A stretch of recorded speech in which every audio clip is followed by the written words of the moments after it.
TGT सन 2009 में पूछे गए उर्दू के कुछ अहम सवालात को आज की अपनी इस वीडियो में हम लोग डिस्कस करेंगे। इससे रिलेटेड कुछ अहम सवालात पिछली वीडियो में डिस्कस किए जा चुके हैं। अगर आप लोग ने हमारी वो वीडियो नहीं देखी है तो डिस्क्रिप्शन में लिंक होगी, उसकी मदद से ज़रूर देखिए। तो चलिए शुरू करते हैं और डिस्कस करते हैं टीजीटी में पूछे गए कुछ अहम सवालात। ये सवालात DSSB, टीजीटी उर्दू और साथ ही साथ GIC लेक्चरर के लिए भी बहुत इम्पोर्टेंट होंगे। पहला सवाल आपके सामने है कि शिबली नोमानी का जो सफ़रनामा है उसका क्या नाम है। तो इससे पहले कि मैं आपको बताऊं, शिबली नोमानी का सफ़रनामा उर्दू के कुछ अहम सफ़रनामे जो कि अक्सर इम्तिहान में पूछे जाते हैं, आप लोग देख लीजिए। सबसे पहले अगर सफ़रनामे की बात करें तो अजायबात फ़रंग है, किसका है? यूसुफ खां कंबल पोश का है। उसके बाद मुसाफिराने लंदन बहुत ही मशहूर है, किसका है? सर सैयद अहमद खां का सफ़रनामा है मुसाफिराने लंदन। इसके अलावा सफ़रनामा पंजाब भी सर सैयद अहमद खां का ही है। सवाल आपसे अल्लामा शिबली नोमानी के सफ़रनामे से मुताल्लिक था, तो इनका सफ़रनामा है सफ़रनामा मिस्र रूमो शाम, यानी कि हमारा जो सी वाला ऑप्शन है वो सही हो गया। ठीक है। इब्ने बतूता का जो सफ़रनामा है सफ़रनामा इब्ने बतूता है। इब्ने इंशा का है नगरी नगरी फिरा मुसाफिर। उसके बाद इंतज़ार हुसैन का जो सफ़रनामा है ज़मीन और फलक है। महमूद ज़फ़र का सफ़रनामा है सफ़रनामा रूस। मुमताज़ मुफ्ती का जो सफ़रनामा है वो हिंद यात्रा और लब्बैक है। ये दोनों सफ़रनामे किसके हैं? मुमताज़ मुफ्ती के हैं। ख्वाजा गुलामुस सैयदैन का जो सफ़रनामा है उसका नाम है दुनिया मेरा गाँव। अशफाक अहमद का सफ़रनामा है सफ़र दर सफ़र। एहतशाम हुसैन का सफ़रनामा मोस्ट इम्पोर्टेंट है, कौन सा है? साहिल और समंदर। लंदन ओ लंदन, ये मोहम्मद अकील रिजवी का सफ़रनामा है। अली अहमद फ़ातमी का सफ़रनामा यात्रा है। अली अहमद फ़ातमी के कुछ और सफ़रनामे आप लोग देख सकते हैं। जर्मनी में 10 रोज़, सफ़र है शर्त, 7 समुंदर पार। ये सभी जो सफ़रनामे हैं अली अहमद फ़ातमी के ही हैं। ठीक है। सीरिया में 10 रोज़, ये सफ़रनामा किसका है? फ़ेसिन एजाज का है। तो यहाँ से आपको एक सवाल पूछा गया था सफ़रनामे से मुताल्लिक। जितने भी अहम सफ़रनामे हैं मैंने आपको बता दिए। अगले सवाल पे चलते हैं। मीर अमन की किताब, 2 ही किताब मीर अमन की आपको पता होना चाहिए। एक है बागो बहार, फोर्ट विलियम की सबसे ज़्यादा मशहूर किताब, जो कि सन 1801 ईस्वी में यानी कि फोर्ट विलियम कॉलेज के क़याम के 1 साल बाद जॉन गिलक्रिस्ट की फरमाइश पर लिखी गई। और मीर अमन की जो दूसरी किताब है वो गंजे खूबी है। ये फ़ारसी की किस मशहूर व मारूफ किताब का उर्दू तर्जुमा है? तो अखलाक़े मोहसिना। ये किताब किसकी है? तो मुल्ला हुसैन वाइज़ काशफ़ी की किताब है अखलाक़े मोहसिना। इसी किताब का उर्दू तर्जुमा है मीर अमन की किताब गंजे खूबी। चलिए, इंडियन शेक्सपियर यानी उर्दू का जो शेक्सपियर है किसे कहा जाता है? तो आगा हश्र काश्मीरी इंडियन शेक्सपियर कहे जाते हैं। अब चलिए, मारूफ फिक्सन निगार कुरतुलैन हैदर का जो शाहकार आग का दरिया है, ये जो तसनीफ़ है कब शाये की गई थी? तो आग का दरिया सन 1959 में शाये की गई। अब कुरतुलैन हैदर के बारे में मैं थोड़ा सा बताऊं। ज़र्री ताज इसका असली नाम था। सज्जाद हैदर यल्दरम की ये बेटी थी। इनको मिला ज्ञानपीठ अवार्ड। पहली खातून हैं उर्दू में जिनको ज्ञानपीठ अवार्ड मिला, कुरतुलैन हैदर। कब मिला?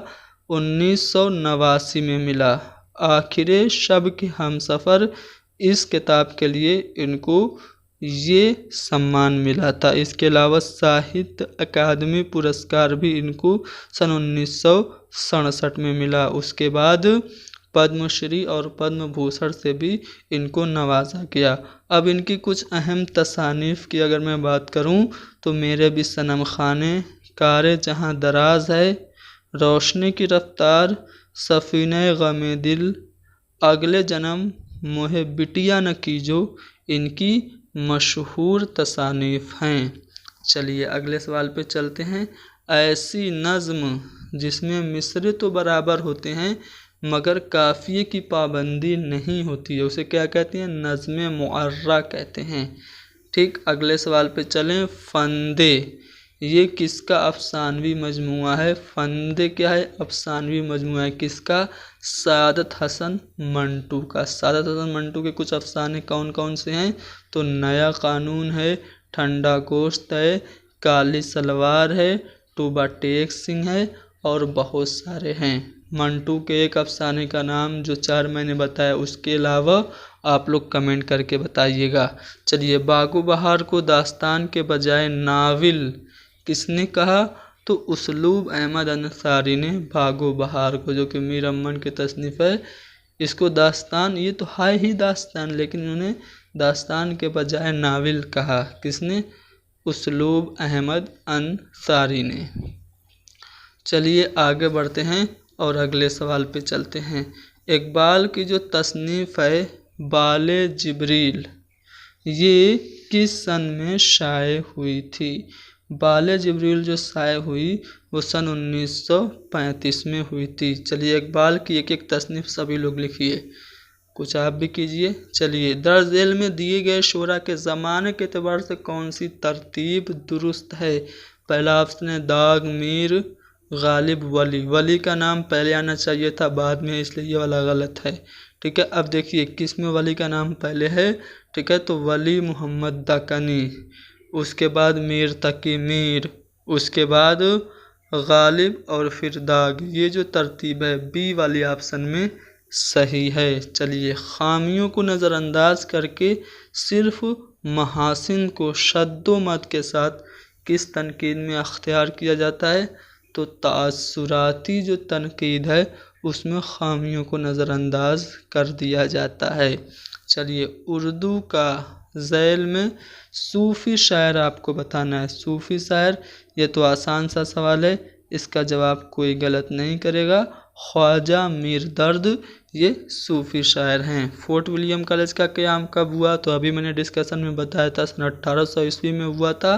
तनकीद क्या है? ये जो तसनीफ़ है किसकी है? आल अहमद सुरूर की तसनीफ़ है। तनकीद क्या है?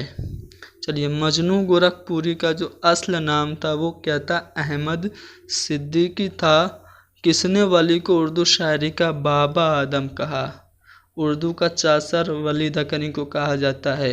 ठीक है, इनको उर्दू शायरी का बाबा आदम किसने कहा?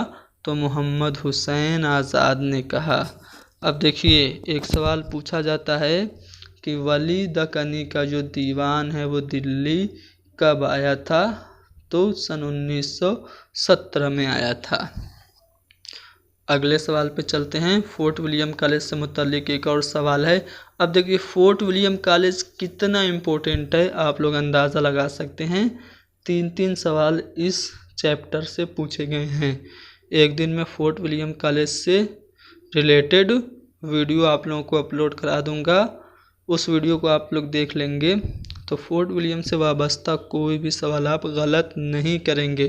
फोर्ट विलियम कॉलेज की सबसे मशहूर किताब कौन सी है? एकदम आसान सवाल है, बागो बहार है। ठीक है, बागो बहार ये फोर्ट विलियम कॉलेज की सबसे मशहूर किताब है। खुदा की बस्ती ये क्या है? नाविल है। किसका है? शौकत सिद्दीकी का है। सुर्ख सवेरा ये शेरी मजमुआ किसका है? मखदूम का है। नून मीम राशिद का जो ताल्लुक़ है किस तहरीक से है? तो तरक्की पसंद तहरीक से है। 1935 में कायम हुई। हिंदुस्तान के कुछ तलबा लंदन में रहते थे, जिसमें सज्जाद ज़हीर, मुल्क राज आनंद, डॉक्टर ज्योति घोष वगैरह थीं। इन्होंने मिलके तरक्की पसंद तहरीक की बुनियाद लंदन में डाली थी और इसका जो पहली कॉन्फ्रेंस हुई थी वो लखनऊ में अप्रैल सन 1936 में हुई थी, जिसकी सदारत मुंशी प्रेमचंद ने की थी। तलखियाँ, ये शेरी मजमुआ किसका है? तो साहिर लुधियानवी का है। तनकीदी किताब इनमें से कौन है? बागो बहार, ये दास्तान है। अनारकली ड्रामा है। आबे हयात, ये तस्करी की किताब है। बचा मुआज़ना अनीसो दबीर, तो मुआज़ना अनीसो दबीर ये शिबली नुमानी की किताब है और ये तनकीद की किताब है। चलिए, उर्दू की लिसानी तश्कील में किस ज़बान को बुनियादी हैसियत हासिल है? उर्दू की लिसानी तश्कील में किसको बुनियादी हैसियत हासिल है? तो खड़ी बोली को। मिर्ज़ा ज़ाहिरदार बेग किस नावल का किरदार है? उमराव जान अदाय का है, ख़त तकदीर का, तौबतुन नसू का, या फिर फिरदौस बरी का? तो तौबतुन नसू किसका है? उर्दू के पहले नावल निगार कौन है? डिप्टी नज़ीर अहमद, उन्हीं का ये नावल है तौबतुन नसू। इसी नावल का किरदार है मिर्ज़ा ज़ाहिरदार बेग। तो उम्मीद करता हूँ कि ये सवालात आपको समझ में आए होंगे। पिछले वीडियो में हमने 29 सवाल किए थे, आज हमने कुछ सवाल कर लिए, टोटल 52 यानी कि 52 सवालात हो गए। पिछले वीडियो में हमने कौन कौन से सवाल किए थे एक बार मैं जल्दी से आपको बता देता हूँ, ठीक है। चलिए, मैंने आपसे पिछले वीडियो में सवाल क्या क्या किया था। सवाल ये था कि तमसील निगार के लिए सबसे मशहूर किताब कौन है? तो सबरस थी। तारीख़ी वाक़या जिसमें हो वो कौन सी सनत होती है? तो सनत तलमी होती है। दक्कन में उर्दू के मुसन्निफ़, दक्कन में उर्दू ये किताब है, इसके मुसन्निफ़ कौन थे? तो नसीरुद्दीन हाशमी थे। मुसद्दस में कितने बंद? 6। उर्दू शायरी की आबरू किसका कौल है? रशीद अहमद का। माधो किसका किरदार है? तो माधो बुधिया और घेसू ये तीनों अफसाना कफन के किरदार हैं। उर्दू का पहला साहिब दीवान शायर आपसे पूछा गया था, कौन है? तो कुली कुतुब शाह। मुनाजात बेवा ये नज़्म किसकी है? तो हाली की है। शिरुल अजम ये तसनीफ़ किसकी है? शिबली की है। प्यासी जो थी सिपाही खुदा 3 रात की, साहिल से सर पटकती थी मौजें फुरात की, इस शेर में कौन सी सनत है? तो इसमें सनत उसने तालील थी। उसने तालील क्या होता है पूरा मैंने डिटेल से पिछले वीडियो में बताया था। यादों की इबारत खुद नविश्त जोश की है। कई चाँद थे सरे आसमां ये नावल है, किसका है? तो ये नावल शमसुर रहमान फारूकी का है। शेरुल हिंद के मुसन्निफ़ तो अब्दुस्सलाम नदवी। उसके बाद गुरेज़ का ताल्लुक़ जो है वो कसीदा से है। तशबीब गुरेज़ मददुआ मुद्दुआ 5 अज़्ज़ा तरकीबी होते हैं कसीदा के। रुबाई गो शायर अमजद हैदराबादी हैं। खलीलुर्रहमान आज़मी का मजमूआ कलाम है। खलीलुर्रहमान आज़मी का मजमूआ कलाम है आसमां ए आसमां। पंजाब में उर्दू सुलेमान नदवी की नहीं बल्कि महमूद शिरानी की है। सुलेमान नदवी की जो किताब है उसमें उन्होंने उर्दू की जाए पैदाइश सरज़मीन सिंध मानी है, लेकिन पंजाब में उर्दू ये महमूद शिरानी की किताब है। उसके बाद फूलबंद किसकी मसनवी है? तो इब्ने निशाती की है। उर्दू का अवामी शायर नज़ीर अकबर आबादी हैं। हमें हुस्न का मियार बदलना होगा, ये कौल किसका था? प्रेमचंद का था। और कंदील चैन किसके अफसानवी मजमुआ का नाम था? तो ये कुरतुलैन हैदर। कुरतुलैन हैदर के बारे में थोड़ा सा मैंने इसी वीडियो में शुरुआत में बताया भी है। नज़म हिंडोला के शायर बताया था मैंने कि फ़िराक गोरखपुरी है। फैज़ अहमद फैज़ की जो एक नज़म है वो कौन सी है? तो बोल है, बोल। नून मीम राशिद की नज़म का नाम क्या है? तो रक्स है। लफ्ज़ तनकीद उर्दू में किसने मुरव्वज किया था? तो आपका जो जवाब हो जाएगा मोहम्मद हुसैन आज़ाद ने।